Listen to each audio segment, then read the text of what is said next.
On this episode of Coddiwomple Overland, we're going to be chasing down a Yeti. We're going to change the steering on the Gladiator to Steer Smarts. We don't need a destination, let's go where the river's taking us.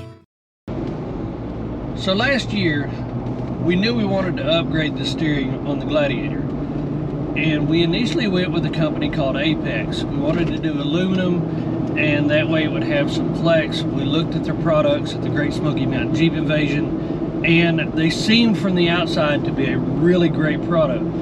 So we went ahead and installed those last year. As soon as we got them installed, we had some problems being able to keep the tie rod tightened up. They use jam nuts and what they call ninja washers. Those ninja washers are supposed to fold over and keep the jam nut from backing off. We actually fought that quite a bit and was not able to keep them tight until we were on a trip down in North Carolina. We stopped at Lowe's and I bought an 18-inch crescent wrench and a 3-foot cheater bar and put an incredible amount of pressure on the jam nuts, and that is how I ended up finally being able to get them to stay. But the problem we also had with them was the tie rod would always bounce up and down, and not only did it cause a lot of noise, but it seemed to also give us some slack. Now, I talked to Apex several times and they said that this was normal for a tie rod like that.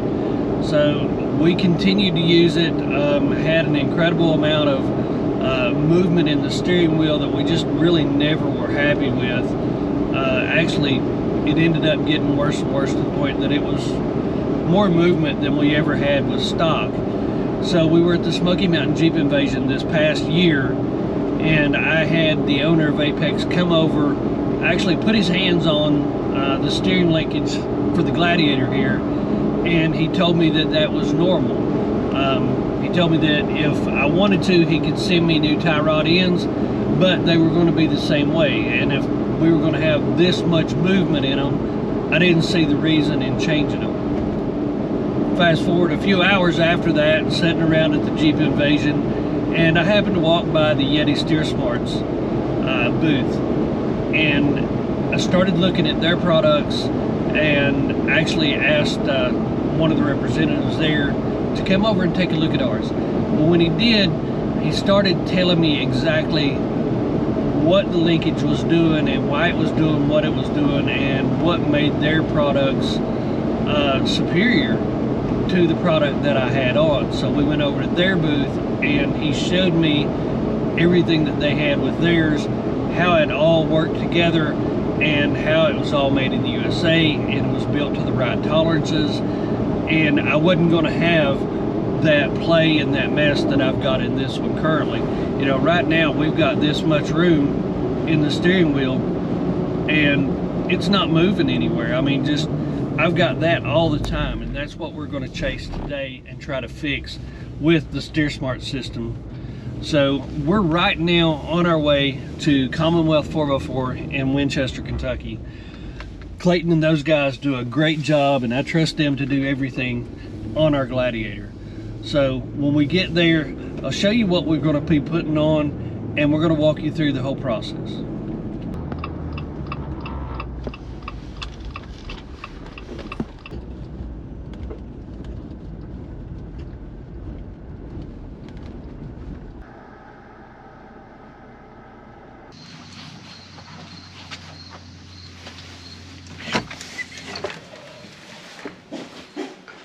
Hello, Pupper. Hi. How are you?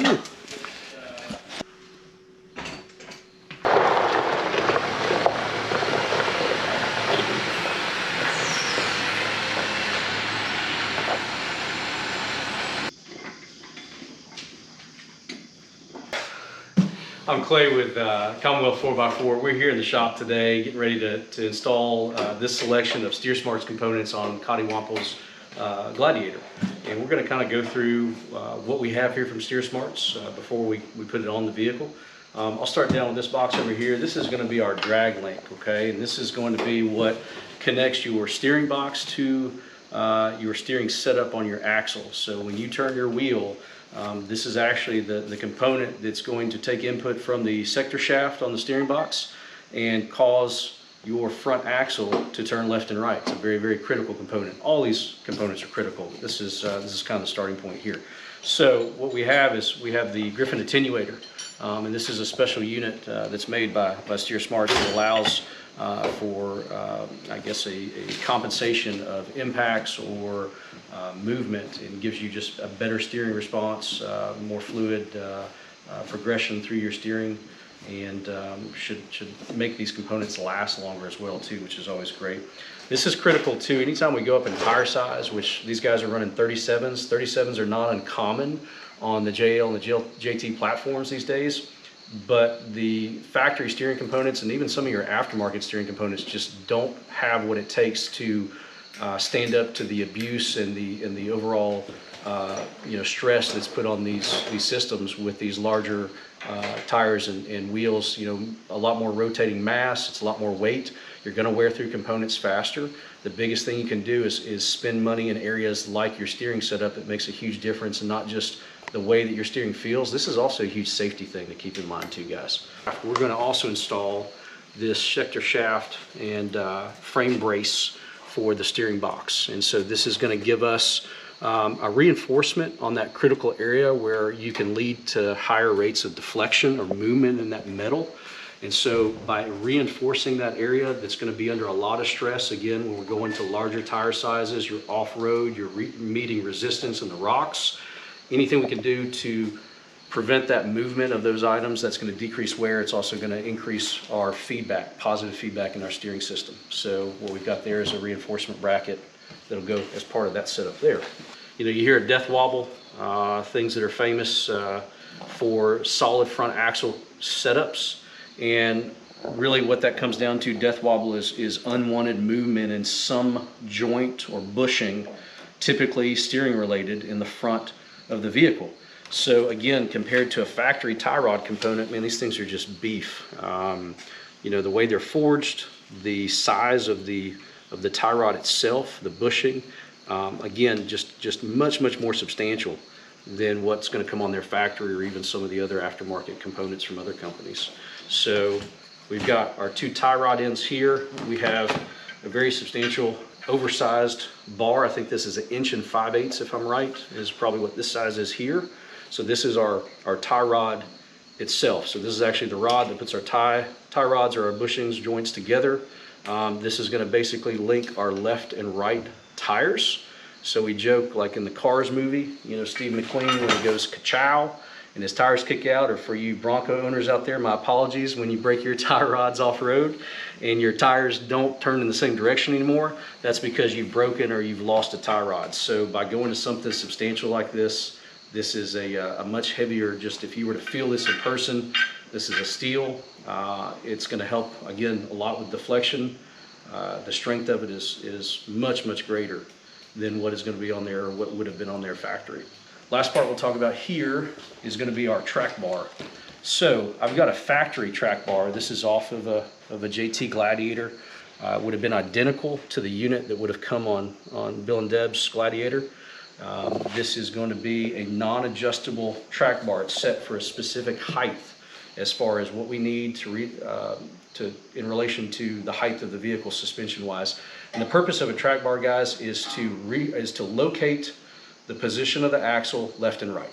Okay, that's the track bar's purpose. So our control arms on the Jeep, you have the two uppers, the two lowers, that locates your position of axle forward and backward. That's the job of the control arms. The job of the track bar is to locate the correct position of the axle left to right of the vehicle. What happens though is that as we lift the vehicle, if you have a fixed length track bar like this one, okay, one end is connected to the frame, the other end is connected to your axle, okay, and the axle position is going to rest, squarely in the center, okay. As we raise that vehicle, the more you raise it, it effectively lengthens or shortens this track bar, okay, because we're raising the vehicle, and what happens is the frame side of the track bar goes up, and since this is a fixed length, it pulls the axle side of the track bar because it cannot compensate for that, okay. We have a greater distance, we have the same length track bar, something's got to give. And what happens is it now causes your axle to be offset to where you wonder why your vehicle's not steering right. Some people will call it dog legging, to where you're driving down the road and you feel like you're just not tracking correctly. And that a lot of times can be attributed to the track bar not being the correct length after a suspension lift or alteration there. So one of the benefits we have from the Yeti system, among others, is we have an adjustable track bar. So what we're going to do is we'll take measurements based on the lift height of Bill and Deb's Gladiator, and then we will get a rough estimate, install this. Also, a big thing too is the bushings. As these bushings wear, what happens is they will cause movement in the steering, which again can be attributed if you experience something like death wobble. So we've got the larger solid bar here. The weight of this is quite a bit different than this hollow, just lightweight factory unit. Most of your adjustable track bars as well, guys, will use a jam nut style, where you've basically got to put a lot of force on it. We always mark them to try to make sure that they stay in position, but inevitably, depending on how they're used in the vehicle and conditions, they can loosen. And if that jam nut starts to loosen, it allows movement in the track bar, which is not what you want. One of the nice things about this SteerSmart system is you notice they use these clamps. After checking out all the components, it was time to get to work putting them on. Adam's going to be changing the whole steering setup. Adam, what do you see with this setup that makes you kind of question what we've got here? So typically a tie rod should not have any movement such as that. This roll right here causes a dead feeling in your steering wheel. There are companies that make, they call them the Cure. It's like a plastic spacer that will go in here to prevent that. But on this application, I don't think there's anything you could do to fix that. It's just I think these tie rod ends have prematurely worn out, and that's not good for your steering feel. So we shouldn't have that much play, especially with less than a year on them, right? No, definitely not. So, all right. What about the? Should that one have that much play in it?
way home from Commonwealth 4x4 where we've had the whole SteerSmart system put under the Jeep.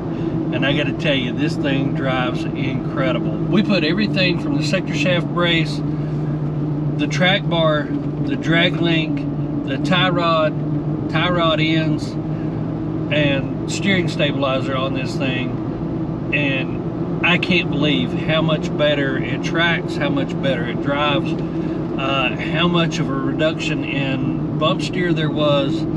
I really didn't realize just how bad this thing was driving until we actually put all of the Steer Smart stuff on. If you're thinking about upgrading your steering, Yeti Steer Smarts is definitely the way to go.